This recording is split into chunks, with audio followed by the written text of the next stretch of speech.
Vadodara election ward number 13 માં વડોદરા મહાનગરપાલિકાનો અનગઢ વહીવટ સામે આવ્યો છે।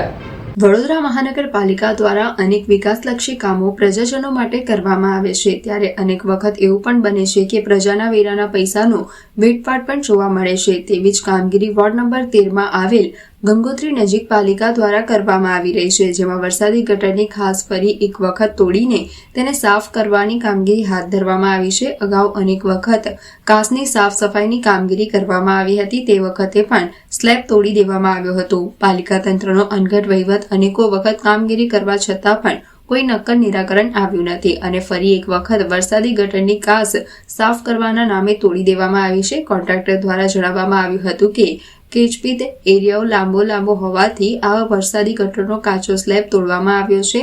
પહેલા તબક્કાની કામગીરી 15 દિવસમાં પૂર્ણ કરવામાં આવશે। આ કામનો ઇજારો જયસ્વાલ કન્સ્ટ્રક્શનને સોંપવામાં આવ્યો છે અને અંદાજિત રૂપિયા 7 થી 8 લાખની આ કામગીરી કરવામાં આવશે। નોંધણી આ બાબતની છે કે અનેક વખત આ જગ્યા પર આ જ વરસાદી ગટરની કાચ સાફ સફાઈ માટે સ્લેબ તોડી કામગીરી કરવામાં આવી હતી, પણ પાણી ભરવાની સ્થિતિ વોર્ડ નંબર 13 માં આવેલી અનેક સોસાયટીઓમાં યથાવત જોવા મળતા ફરી એક વખત પાલિકા તંત્રનો અનગઢ વહીવટ સામે આવ્યું છે। વોર્ડ નંબર 13 માં ગંગોત્રી એપાર્ટમેન્ટ હોય, બકરાવાડીથી આવતો રસ્તો હોય, ચોખંડીથી જવાહર સોસાયટી શ્રી શ્રદ્ધા થઈને રોડ જે આવતો હોય, એ રસ્તા પર છેલ્લા દર વર્ષે ચોમાસું આવે, ચોમાસું જાય એટલે તરત વરસાદી કાચની સફાઈની કામગીરી કરવામાં આવે। આખી ને આખી વરસાદી કાચનો સ્લેબ દર વર્ષે સ્લેબ તોડી નાખવામાં આવે, ફરીથી નવો સ્લેબ ભરી નાખવામાં આવે। તો આવી રીતે કેવી કામગીરી તમે કરો છો? દર વર્ષે લાખો રૂપિયાનો ખર્ચો કર્યા પછી પણ અહીં ઘૂંટણ 2 ઇંચ 3 ઇંચ વરસાદ પડતો હોય તો ઘૂંટણ સુધી પાણી ભરાઈ જાય, એટલે પાણીનો કોઈ નિકાલ ના થાય। તો આવી કામગીરી કરીને લોકોના પરસેવાના વેરા ખોટી રીતે વેડફાઈ રહ્યા છે એવું દેખાઈ આવે છે। અમારી એવી માંગણી છે કે દર વર્ષે તમે સ્લેબ તોડી નાખવામાં આવે છે, દર વર્ષે સ્લેબ નવો ભરો તો કેટલો ખર્ચો થાય?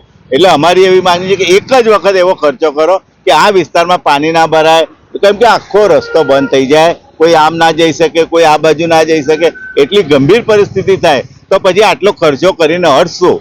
એટલે જે કંઈ જવાબદાર હશે, અધિકારી હોય કે કોન્ટ્રાક્ટર હોય, એ કમિશનરશ્રીએ ધ્યાન રાખીને એવા ઇજારદારને કામ આપવું જોઈએ કે અમારા વિસ્તારમાં ઠેર જગ્યાએ જે પાણી ભરાઈ જાય છે એ ના ભરવું જોઈએ ને એક જ વખત એવી કામગીરી કરો કે એનો સારી રીતે નિકાલ થાય, લોકો સારી રીતે અહીંથી આવી જઈ શકે।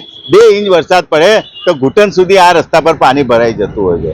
એટલે અમારી એવી માંગણી છે કે દર વર્ષે આપણે લાખો રૂપિયાનો ખર્ચો કરે છે તે એવી રીતે કરો કે વિસ્તારના લોકો સારી રીતે આવી જઈ શકે, ચોમાસામાં પાણી ના ભરાય એવી કામગીરી કરવી જોઈએ, એવી અમારી માંગ।